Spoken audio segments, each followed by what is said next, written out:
সোনা ধরেছে পাইনা, ছোট সোনা ধরেছে পাইনা, বলে আমি শোনো না, তুমি সেদিতে কেন ডাকো না, ছোট সোনা।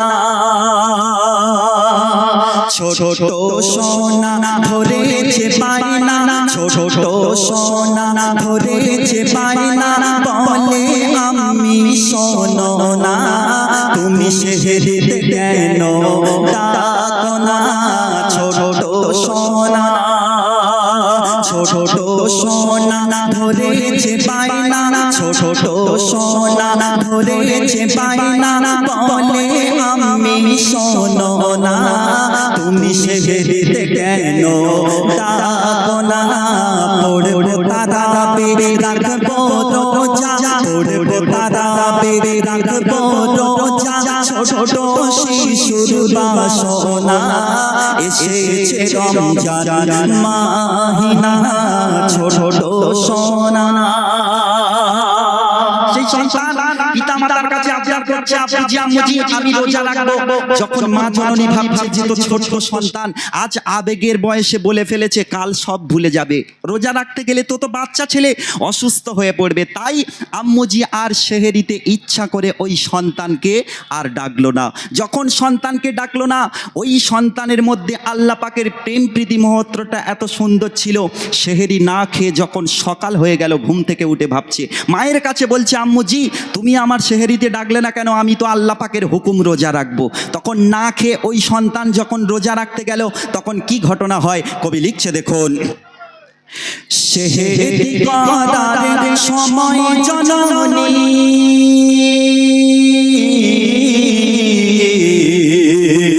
সেহেরি করার সময় জননী শিশুকে আর ডাকে না, কিন্তু শিশু না খেয়ে কিছু রাখতে রোজা বলে না, একই মনে রাখল রোজা,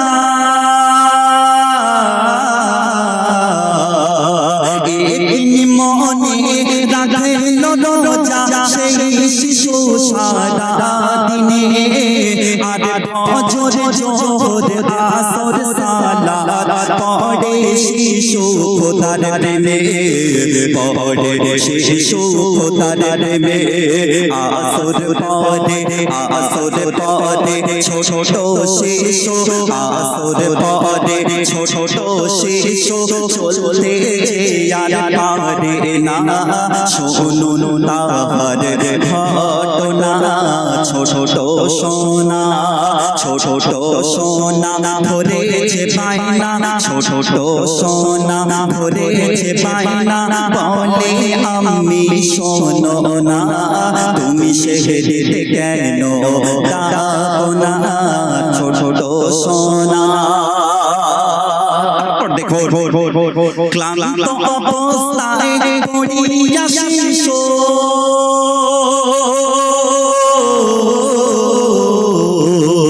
ক্লান্ত অবস্থায় পড়িয়া শিশু, কথা বলতে পারে না, তবুও সেই ছোট শিশু মুখে কিছু দিল না, ইফতারের সময় হয়ে এলো,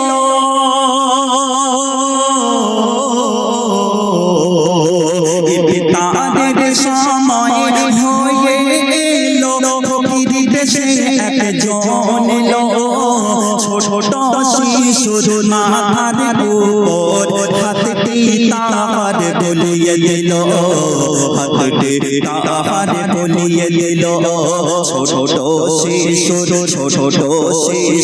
ফিরিল চেতনা, ছোট শিশুর ফিরিল চেতনা, কিন্তু ফকিরের দেখা মেলে না, এ কেমন